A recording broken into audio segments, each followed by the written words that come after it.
Thumbnail টাইটেলে আপনারা ঠিকই দেখেছেন। এখন এক দাবাং পুলিশ অফিসারের কথা বলবো আপনাদের। বাড়ির সামনে থেকে অপহৃত ছাত্রী আর অপহরণের সিসিটিভি ফুটেজ দেখে 6 ঘন্টার মধ্যে উত্তর দিনাজপুরের করণদিঘি থানার টুঙ্গিদিঘি থেকে উদ্ধার করল পুলিশ।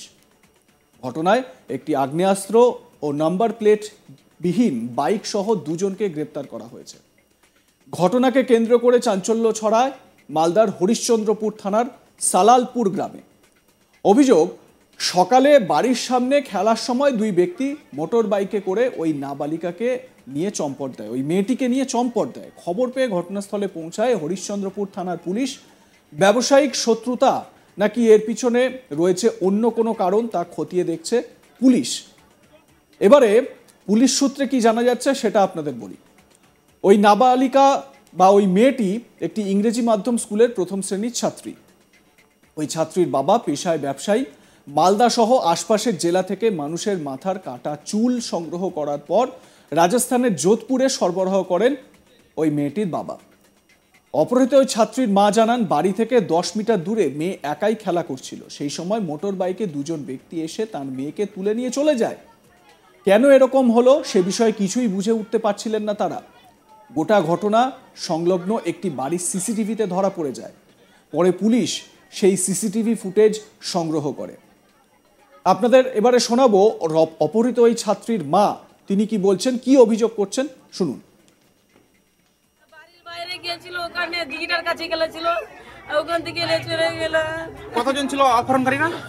আমি যা দেখি না, দুজন ছিল বলে। চাদর পরা ছিল লোকটা, দুটো লম্বা করে মোটা করে লোকটা ছিল। কি নিয়ে এসেছিল তারা? বাইক নিয়ে এসেছিল। কি অনুমান কি করছেন, কোনো কিছু অনুমান করছেন যে ঘোরাফেরা এরকম করে করছিল আগে থেকে? আগে থেকে ঘোরাফেরা করছিল, আজকে নতুন যায়নি, আবার রোজ খেলছিল। আপনার স্বামী কি করে? বিজনেস করে, চুলের বিজনেস করে। কোথায় থাকছে আপনার স্বামী? এখানে গ্রামে আছে, ও যায়নি বাইরে। না এর আগে কি কোনো আপনাকে হুমকি দিয়েছিল, টাকা পয়সা দাবি করেছিল? না না, কিছু তাহলে হঠাৎ করে এই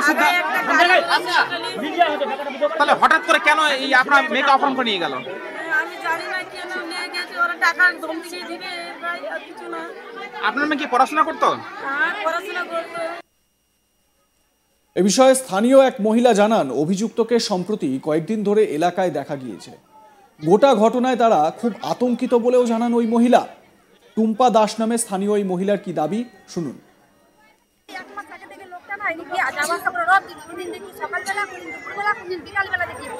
রোজ আসে কিন্তু লোকটাকে আমি ফলো করছি, লোকটা আমি ভাবছি কি জানি কোনো কাজে যাওয়া আসা করছে আমাদের গ্রাম দিয়ে, কিন্তু রোজ আসে লোকটা। আজকে সকালবেলা একবার এদিকে গেল, তারপরে আবার রিটার্ন এদিকে আসলো। আমরা পুকুরে কাপড় কাচছিলাম, ওখানে দেখলাম কি লোকটা যাচ্ছিল, ওখানে একটা মাদ্রাসার উপরে দাঁড়ালো, একটা ফোন আসলো কিন্তু লোকটার। ফোনটা আসার পরে লোকটা এদিকে আবার ঘুরে গেল, তখনই হয়তো ঘুরেছে বাচ্চাটা। আচ্ছা, লোকটাকে চিনতে পেরেছেন? না, এমনি তো চেনা যায় না, মানে সামনে দিকে লোকটা একটু ভরসা করে আছে, তারপর দাঁড়িয়ে আছে, আর মানে হেলমেট পরা আছে। পিছনের লোকটা কিন্তু সব দিন চাদর পরে আছে, পিছনে বসে লোকটা, আর জ্যাকেট ট্যাকেট লাগা আছে, কিন্তু ভালো করে বোঝা যাচ্ছে না চাদর পরে গেছে। আচ্ছা, কখন ঘটনাটা ঘটলো এটা? এই তো মোটামুটি আধা ঘন্টা হলো। আধা ঘন্টা নেই, 10 মিনিট। হ্যাঁ, আচ্ছা আধা ঘন্টা হয়ে যাবে। আচ্ছা, বলছিলাম কোনো আশঙ্কা কি মনে হচ্ছে যে এখন কিসের জন্য নিয়ে গেল এই লোকটা? কি বলতে পারছি না কিসের জন্য নিয়ে গেছে। যার মেয়েটাকে নিয়ে গেল তার কি করে, কোনো কিছু করে? হয়তো চুলের বিজনেস করে। বড় বিজনেস রয়েছে? হ্যাঁ, চুলের এমনি মানুষ কাটে খায়, ওই অনেক বিজনেস করে। আপনারা এলাকাবাসী হিসেবে কতটা আতঙ্কে রয়েছেন? আমার স্কুলে পড়তো, যে বললো না স্কুলের কথা, স্কুল, আমি ওই স্কুলের মাসি, বুঝলা? আমি তো বাচ্চাটার সাথে ভালো আমার বন্ডিং আছে, বুঝলা? এদিকে ঘটনার কথা জানতে পেরেই তদন্তে নামেন পুলিশ আধিকারিকরা। পুলিশ সূত্রে খবর, শিশু অপহরণের পর প্রথমে বিহারে গা ঢাকা দেওয়ার চেষ্টা করে দুষ্কৃতীরা, কিন্তু আন্তঃরাজ্য সীমান্ত সিল করে দেওয়ায় সেই চেষ্টা ব্যর্থ হয়। অপহরণের কয়েক ঘন্টার মধ্যেই পুলিশি গতিবিধি বেড়ে যাওয়ায় অপহৃত শিশুর বাবাকে টেলিফোনে মেসেজ পাঠিয়ে হুমকি দেওয়া হয়। পুলিশকে অপহরণের বিষয়টি জানানোর জন্য হুমকি দেওয়া হয় তাদের। পরে টেলিফোনে বাবার সঙ্গে মেয়েকে কথা বলানো হয়। এদিকে পুলিশের সিসিটিভি ম্যাপিং এবং ফোন ট্র্যাকিংয়ের ফলে ধরা পড়ে যায় দুষ্কৃতীদের গতিবিধি। এরপর উত্তর দিনাজপুর পুলিশ, বিহার পুলিশ এবং সুন্দরবন পুলিশের সঙ্গে তথ্য আদান প্রদান করে উদ্ধার করা হয় ওই মেয়েটিকে। এ বিষয়ে এক সাংবাদিক বৈঠকে মালদার পুলিশ সুপার প্রদীপ কুমার যাদব বলেন, ধৃত অপহরণকারী দুজনের একজন ইজাজ আহমেদ, অন্যজন মনসুর আলম। একজন ওষুধ ব্যবসায়ী, অন্যজন জমি জায়গার কারবারে যুক্ত। ধৃতদের হেফাজত থেকে উদ্ধার করা হয়েছে একটি পাইপ গান। উত্তর দিনাজপুরের করণদিঘি থানার টুঙ্গি দিঘির কাছে এক ট্রাফিক পুলিশের নজরে পড়ে গিয়ে শিশুকে রাস্তায় ফেলে পালানোর চেষ্টা করে দুষ্কৃতীরা। সেই সময় পিছু ধাওয়া করে তাদের গ্রেপ্তার করা হয়। মুক্তিপণ আদায়ের জন্যই মেয়েটিকে অপহরণ বলে প্রাথমিক অনুমান জেলা পুলিশের। এবারে আপনাদের শোনাবো এসপি প্রদীপ কুমার যাদব কি বলছেন। একটা পরে একটা যে চেকিং হয়েছিল এর জন্য ওটা টাইম একটু ডাইভার্ট করার জন্য ভিতরে গেছিল, তারপরে কিছু ওয়েট করে আবার ব্যাক করে মেইন রোডে এসেছিল।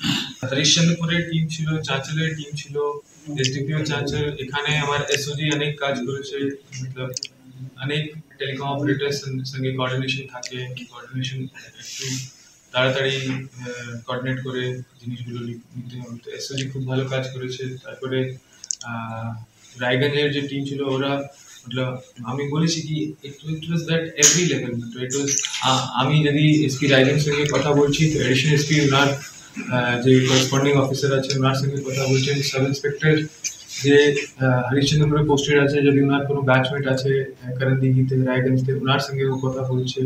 আর ডিএসপি ওনার যে করসপন্ডিং ওখানে ডিএসপি আছে ওনার সঙ্গে কথা বলছে। এর জন্য খুব ভালো একটা কোঅর্ডিনেশন হচ্ছে, যেখানে ইনফরমেশন তাড়াতাড়ি সব জায়গায় পৌঁছে গেছিল। আর আইডেন্টিফাইয়েবল যে মার্কস ছিল ওটা কেন কি আমরা কোনো ফেস পাইনি, কোনো নাম্বারও পাইনি, কোনো নাম্বার প্লেটও ছিল না। আমরা শুধু কি এরকম হেলমেট আছে, মেয়ের যে ফটো ছিল, আর এরকম জ্যাকেট আছে, এরকম বাইক আছে, আর এরকম এ রুটে হয়তো যাচ্ছে। বলছি কতটা কঠিন ছিল এই লড়াইটা, যে আপনারা যে অপারেশনটা করলেন কতটা কঠিন ছিল? এখানে আমরা এটা স্পেশালি ডিফারেন্ট ছিল কি আমরা কোনো সাসপেক্ট পাইনি, আর সেকেন্ড কোনো আইডেন্টিফাইবল জিনিস সেরকম কিছু ছিল না। তো এর জন্যে একটু ডিফিকাল্ট ছিল, যদি কোঅর্ডিনেশন না থাকলে এটা এসকেপ করতে পারে। কোনো লোকেশনও পাচ্ছি তো that can be in area of 300 metres 500 metres.